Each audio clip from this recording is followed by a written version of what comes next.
యాదగిరిగుట్టలో మంచి snacks point పట్టుకొచ్చినా నడువురి మామ చూపిస్తా. నమస్తే బాయ్స్, అందరు ఎట్లరు మంచిగా ఉన్నారా? ఫస్ట్ అయితే పునుగులు తిందామని చెప్పేసి వచ్చేసినాం, కానీ ఈ షాప్ కి అసలు నేమ్ ఏం లేదు. ఈ షాప్ లొకేషన్ వచ్చేసి కొండ కింద ఉన్న బస్ డిపోకి ఫస్ట్ లెఫ్ట్ లోనే ఉంటది మామ, మీకు గనబడిపోతుంది. ఈ ప్లేస్ సజెస్ట్ చేసింది మనోడే మామ, నవ్వుగాడు. ఇక పిండి కొంచెమే ఉండే మామ, లాస్ట్ మనకే ఇచ్చేసిరు.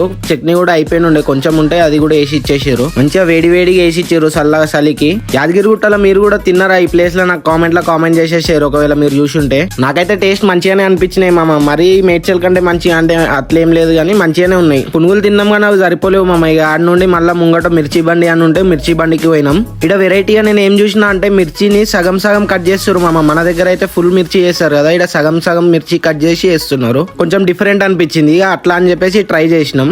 3 మిర్చీలేమో సగం సగం ఉన్నాయి, ఒకటేమో ఫుల్ మిర్చి ఇచ్చారు అందులో కూడా. యాదగిరిగుట్టలో మీరు ఎప్పుడైనా ఈ మిర్చి పాయింట్ ని ట్రై చేసి ఉంటే నాకు కామెంట్ లో చెప్పేసేరి. అత్యాడైతే టేస్ట్ మంచిగా ఉందని చెప్తుండు, నేను కూడా ట్రై చేయాలి. ఇక వేడివేడిగా అప్పుడే ఇచ్చిర్రు మామ, మాకైతే ఫుల్ కాలింది. అదైతే టేస్ట్ మాత్రం సెట్ ఉండే మామ, అసలు ఇప్పటివరకు ఇట్లా ట్రై చేయలేదు మనము. అండ్ మీరైతే యాదగిరిగుట్ట పోయినప్పుడు తప్పకుండా ట్రై చేయరు మామ, మస్తు ఉన్నది టేస్ట్ అయితే. ప్లేట్ కి వచ్చేసి 35 రూపీస్ చార్జ్ చేసిరు మామ. ఇక పేమెంట్ చేసేసి మనం ఇక రూమ్ కి వెళ్ళిపోయినాం ఆడ నుండి. ఇంతవరకు వీడియో చూసి ఉంటే ఫాలో కొట్టుకుంటావు మామ. ఉంటాం అలా. Okay right bye.